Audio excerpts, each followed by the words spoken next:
យុវជនម្នាក់បានបោះកន្សែងសក់យេដែលមានតម្លៃរាប់លានទៅក្នុងអាងត្រីភ្លាមបន្ទាប់ពីមានផ្សែងខ្មៅហុយចេញពីទឹកសូម្បីតែមនុស្សចម្លែកក៏ដោយក៏ត្រីមាសនៅខាងក្នុងរលួយស្ទើរតែភ្លាមវាប្រែថាគាត់បានកត់សម្គាល់រួចហើយថាកន្សែងសក់ត្រូវបានត្រាំដោយសារធាតុអាសេនិកការពាក់យូរនឹងធ្វើឲ្យរាងកាយក្តៅខ្លួនឬអាចផ្ទុះចេញពីខាងក្នុងជំនាញមិនធម្មតារបស់គាត់ក្នុងការរកឃើញคล้ายៗបានមកពីសារដែលផ្ញើដោយអនាគតរបស់គាត់ផ្ទាល់កាលពីម្សិលមិញគូដណ្ដឹងរបស់គាត់បានចេញទៅធ្វើសក់របស់នាងបន្ទាប់មកទូរស័ព្ទរបស់គាត់បានទទួលសារចម្លែកមួយវាបានអះអាងថាគូដណ្ដឹងរបស់គាត់បានបោកប្រាស់គាត់ហើយថានាងនឹងបំផ្លាញគ្រួសារគាត់ជាថាហេតុគាត់ចំអកដោយគិតថាវាជាការបោកប្រាស់ថោកប៉ុន្តែសារមួយទៀតប្រាប់គាត់ឲ្យប្រញាប់ទៅសន្តាគារមួយភ្លាមពេលនោះគាត់នឹកឃើញថាឈុតរបស់នាងមើលទៅដូចជានាងទៅណាត់ជួបដោយភ្ញាក់ផ្អើលគាត់ក៏ជិះកាប៊ីនទៅសន្តាគារភ្លាមប្រាកដណាស់ពេលចូលដល់ផ្លូវចូលគាត់ឃើញនាងដើរកាន់ដៃអ្នកស្នងមរតកខឹងគាត់ហៀបនឹងលាតត្រដាងនាងប៉ុន្តែមួយសន្ទុះក្រោយមកគាត់ទទួលបានដំណឹងថាឪពុកម្ដាយរបស់គាត់ខ្សែធនហើយត្រូវបានអាជ្ញាធរចាប់យកទៅបាត់ពេលនោះទើបគាត់ដឹងថាអត្ថបទទាំងអស់សុទ្ធតែជាការពិតដូច្នេះគាត់រត់ទៅទាមទារហេតុអ្វីបានជានាងក្បត់គាត់នាងបានទម្លាក់ទង្វើទាំងស្រុងដោយសារភាពថានាងបានប្រើគ្រួសារដើម្បីឡើងទៅសង្គមខ្ពស់ប៉ុណ្ណោះ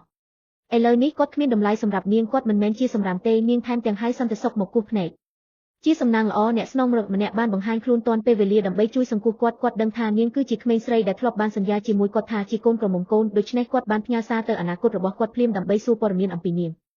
គាត់មានការតក់ស្លុតដោយដឹងថានាងនឹងត្រូវគេសម្លាប់នៅរសៀលថ្ងៃនោះដោយផ្កាភ្លើងដែលធ្លាក់នៅសល់តែ2នាទីប៉ុណ្ណោះមុនពេលវាកើតឡើងគាត់បានស្រែកដាក់នាងយ៉ាងអស់សង្ឃឹមឲ្យឈប់ប៉ុន្តែនាងមិនអើពើនឹងគាត់ហើយបានចំអកឲ្យការលើកក៏ល្បិចរបស់គាត់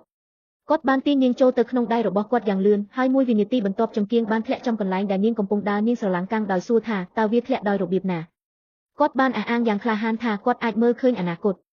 នាងគិតថាគាត់កំពុងធ្វើវាគាត់មិនធុញទ្រាន់នឹងការពន្យល់ទេគាត់ដឹងថានាងនៅទីនោះដើម្បីចូលរួមសន្និបាតវាតម្លៃទ្រព្យសម្បត្តិដើម្បីបង្ហាញពីសមត្ថភាពរបស់គាត់បានស្នើឲ្យនាងយកគាត់ទៅធ្វើតេស្តនៅទីនោះដោយគិតថាគាត់កំពុងបន្ទាបខ្លួនគាត់នាងក៏យល់ព្រម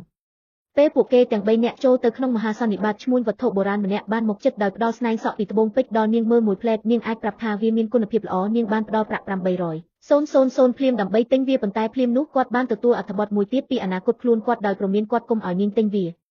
ពេលនាងដកកាត់ចេញគាត់ប្រញាប់ទៅខាត់នាងគាត់គិតថាគាត់សង្ស័យជំនាញរបស់គាត់ដឹងថានាងមិនទុកចិត្តគាត់ទេដូច្នេះគាត់ក៏ចាប់កន្សែងសក់ដើរទៅអាងត្រីគាត់បានខំរាមដៃរបស់គាត់ហើយស្រក់ឈាមមួយដំណក់បន្ទាប់មកបោះវាត្រង់ទៅក្នុងធុងភ្លាមនោះផ្សែងខ្មៅពេញទឹកហើយក្នុងរយៈពេល1វិនាទីត្រីទាំងអស់នៅខាងក្នុងបានរលួយទាំងស្រុងលោកបានលាតត្រដាងការពិតថាកសក់ត្រូវបានត្រាំក្នុងសារធាតុអាសេនិកអ្នកណាពាក់វាយូរនឹងរលួយទាំងរស់ឬស្លាប់យ៉ាងសាហាវ